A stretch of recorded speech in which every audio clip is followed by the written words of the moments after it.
We are less than a week away from the Florida primary, and early voting is underway. SNN's Grant Boxleitner and Herald-Tribune Zach Anderson bring you up to date on the races. And this week, I'm joined by Zach Anderson, political editor of the Herald-Tribune. Lots to talk about. Marco Rubio was in town this week. He was talking, of course, about winning Florida. This is his last stand, isn't it?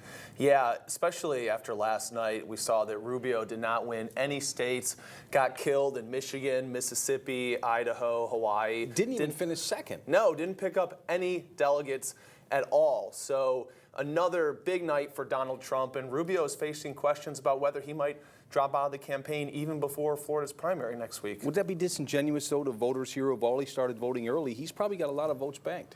Yeah, he does, but people are wondering, if he does poorly in Florida, if he gets killed by Donald Trump in his home state, does that pretty much ruin his political future going forward? What about on the other side? Hillary Clinton upset by Bernie Sanders in Michigan. Delegates will be probably pretty much split, but big momentum boost.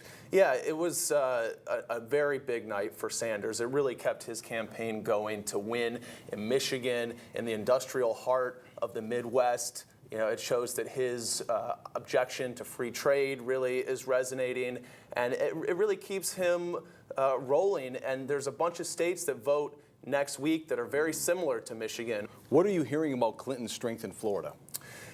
Clinton is still really strong in Florida. There was a poll that came out today from Quinnipiac that had her up by 30 points still over Sanders, almost a 2-to-1 lead over Sanders here in Florida. So, she really views Florida as one of her key sort of firewall states. It's diverse, it's big. Sanders really hasn't campaigned here at all. So it still seems like she has a pretty strong advantage in Florida.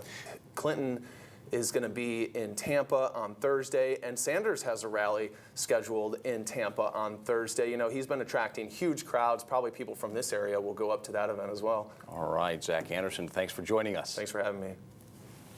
That report from SNN's Grant Boxleitner with Herald-Tribune political editor Zach Anderson.